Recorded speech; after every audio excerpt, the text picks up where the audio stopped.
Ya untuk teman semua, bagi DKP News masih bahas Kaus Subang. Ini kita masih ngebahas live semalam ya bersama Kisodo.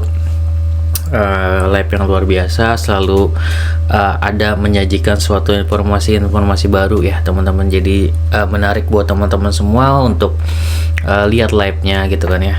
Ya yang mungkin belum belum lihat.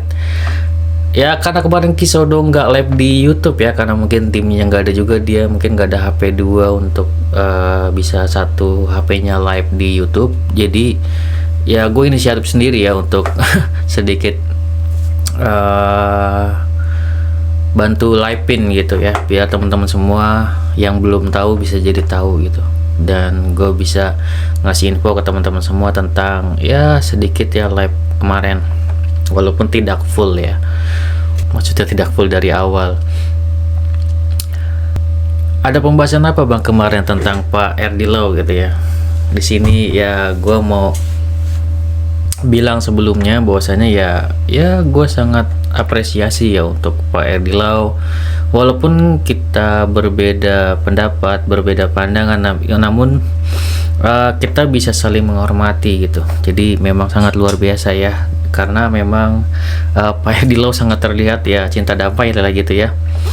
Dan ya gue sukanya apa sih dari Pak Erdilauh ya, yang gue suka adalah beliau itu open minded ya teman-teman, terbuka untuk berdiskusi secara santai kan kayak gitu. Dan beliau juga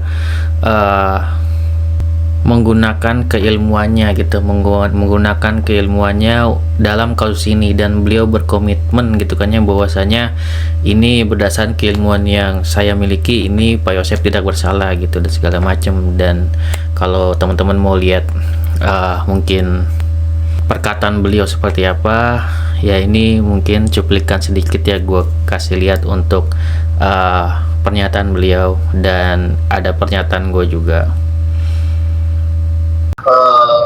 Tadi yang disampaikan oleh Kisodo terkait laporan dan sebagainya, orang wajar, orang emosi melakukan apapun wajar.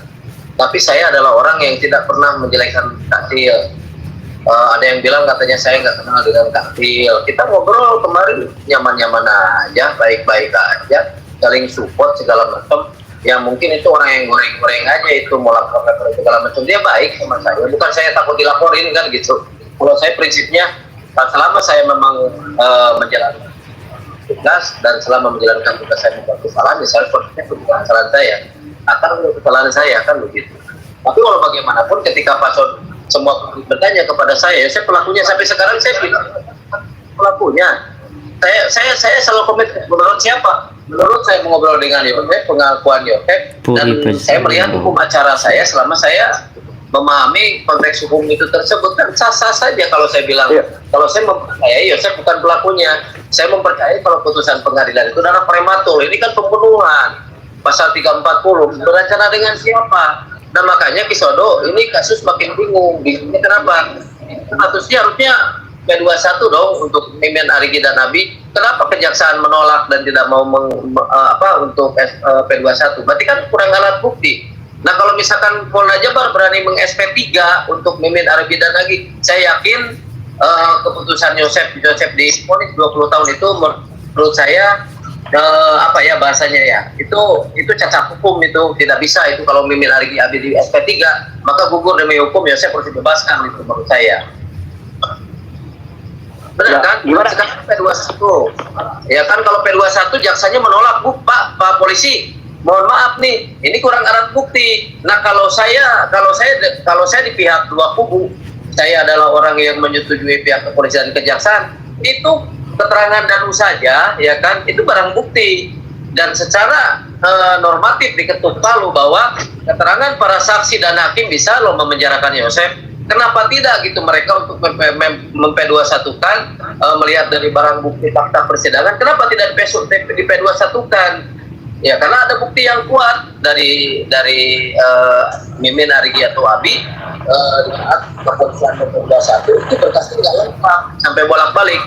Karena saya katakan penanganan kepolisian itu hanya 21 hari, 1 hari, 40 hari itu sulit, sampai 60 hari. 9 itu sangat sulit. Ini udah hampir 1 tahun loh. Nah makanya saya menyarankan lawyernya Mimin Arigi dan Abi melaporkan kinerja kepolisian Polda Jabar ke Mabes Polri untuk hari ini. Kenapa? Ini ada tersangka udah 1 tahun kok nggak ditahan. Ini kan celah sebetulnya. Ini memang fakta, memang belum ditahan. Malah kemarin Abi dipanggil, diperiksa psikotesnya segala macam. Nah ya hanya main-main sebetulnya. Terus kepolisian sekarang yang beberapa instrumen banyak di situ. Ayo buktikan dong. Kalau ya saya salah, mana barang buktinya yang memang peserta Mimin Arigi itu melakukan pembelaan dalam konteks hukum. Saya sebetulnya harus equal.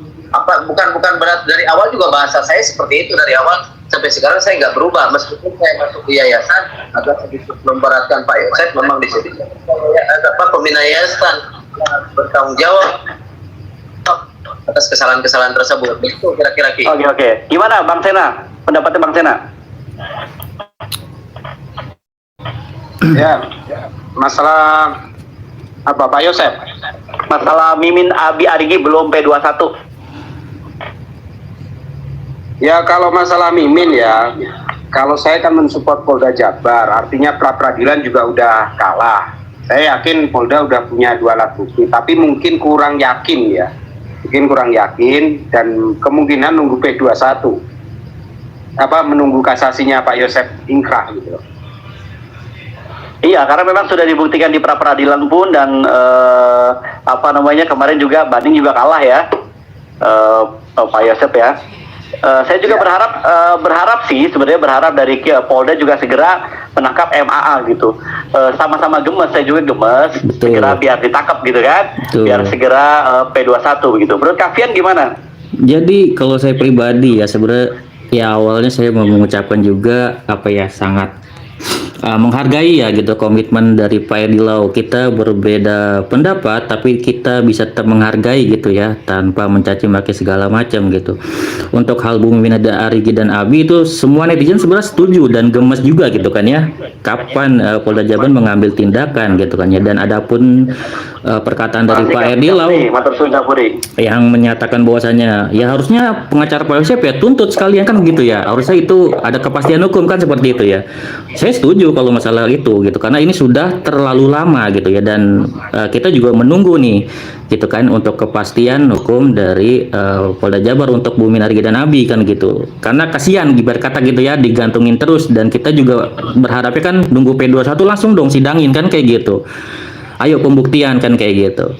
Adapun ya memang kita juga tidak bisa memungkiri ya untuk Kisodo untuk bahasanya untuk Pak Erdilau kita tidak bisa memungkiri bahwasanya sepertinya memang sangat terlihat bahwasanya memang ini ada kekurangan alat bukti gitu yang benar-benar sangat meyakinkan. Misalkan mengenai kalau menurut saya ya nanti untuk persidangannya jika sudah diselenggarakan itu akan terfokus kepada CCTV dan saya yakin Pak Erdilau juga akan setuju dengan hal itu karena Pak Erdilau juga kan akan ada niatan mungkin gitu ya mau menuntut Polda atau seperti apa mengenai CCTV tersebut kan kayak gitu.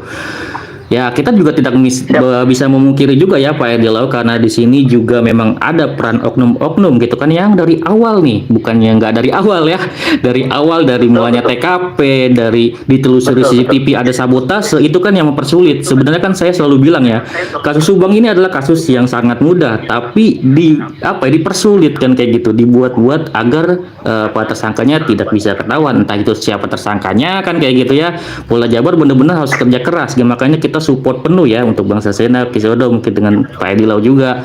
Namun di sini kita juga tidak menutup mata gitu loh. Kita harus mengkritik juga untuk Polda Jabar untuk ketegasannya kan seperti itu ya. Seperti itu aja sih kalau dari saya sebenarnya kayak gitu. Kita ya memang kalau Subang ini harus benar-benar di Polda. Betul. Kuncinya ada di Polda. Kita kalau Subang ini nggak bisa menutup sebelah mata juga nggak bisa melihat satu aspek doang gitu harus melihat keseluruhan gitu ya misalkan kenapa Polda seperti ini berarti kan ada sesuatu hal yang mengganjal contohnya OJ ini gitu kan yang menghalangi musuh kepolisian itu sendiri adalah kepolisian itu sendiri kan susahnya di situ sebenarnya makanya sedang senyap gitu seperti itu ya. Kalau penjelasan dari saya seperti itu sepakat dari Kevin karena tidak lain tidak bukan yang mempersulit kasus ini adalah OJ itu tadi oknumnya gitu. Menurut Pak Erdilau seperti apa nih? Silakan kalau mau menanggapi. Oke, teman-teman semua, Bang RD, sepertinya bau-bau sepak bola udah tercium nih Bang RD. Jadi terima kasih sekali lagi. Ya udah itu. Mungkin dilanjutin mungkin ya next live gimana, atau seperti apa gitu. Jadi sebetulnya kalau menurut saya, nggak tahu orang tempat lain ya, sebetulnya tidak ada regulasi yang mengatur secara perundang-undangan di hukum acara pidana bahwa seseorang harus menunggu bandingnya selesai, atau misalkan kasasi, atau misalkan PK segala macam. Ini kan sudah proses hukum 21 udah inkrah mengikat di pengadilan negeri. Yang jelas ini Polda Jabar penyidik di kasus Subang ini pelanggar peraturan Kapolri itu. Iya. Undang-Undang Nomor 2 Tahun 2002 tentang kepolisian. Betul. Itu dilaporin mestinya. Iya, itu kan karena memang mengambingkan orang hingga sampai hampir 1 tahun. Betul, karena memang penanganan kepolisian itu maksimal 90 hari sudah selesai. Iya, ada waktunya memang. Ini jadi pihak Polda Jabar sekarang posisinya mau memajukan Mimin Arigi kurang bukti, mau meng-SP3, ya akan malu sendiri kan gitu. Nah. Ini luar biasa nih. Kita beruntung ya punya lawyernya pemberani kayak Kasil kemarin ke Polda, ke Mabes. Nanti kita mungkin bisa tahu informasi update dari Bang Elo. Kalau netizen greget sepertinya ya suarakan ke publik bahwa pihak Polda Jabar kok bisa ambigu. Kalau soal mensuarakan, saya selalu mensuarakan, Pak. Tapi sebenarnya ya, kalau dibilang Bang RD, kalau dibilang kurang bukti sih enggak, buktinya pra peradilan kalah. Itu kan satu ya. Ini sebenarnya ini semua tidak lain tidak bukan itu karena keterkaitan OOJ selama 3 tahun yang menghilangkan barang bukti. Wajar kalau kita ditantang misalnya ya polisi, ayo cepetan tangkap mereka dan sebagainya gitu ya. Tapi kaitan dengan OOJ ini, iya itu dia ya, Bang RD ya. Jadi sekali lagi keterlibatan dari OOJ ini sangat berpengaruh terhadap proses penangkapan dari Mimin masih gitu, bersangkutan. Gitu. Makanya kita juga sangat berharap OOJ ini ada pengungkapan gitu. Kenapa Bang Sasena? Bosnya OOJ itu kira-kira siapa tuh? Ya di sini membicarakan tentang MAA gitu ya. Kenapa belum di P21 kan gitu? Harusnya dari pengacara Pak Yosep atau Bu Sylvia itu menuntut untuk Polda Jabar ini ya agar dilepaskan gitu ya untuk Bu Mimin Arigi Abi gitu. Karena Polda sudah melanggar gitu ya ketentuan undang-undang Polri itu sendiri gitu.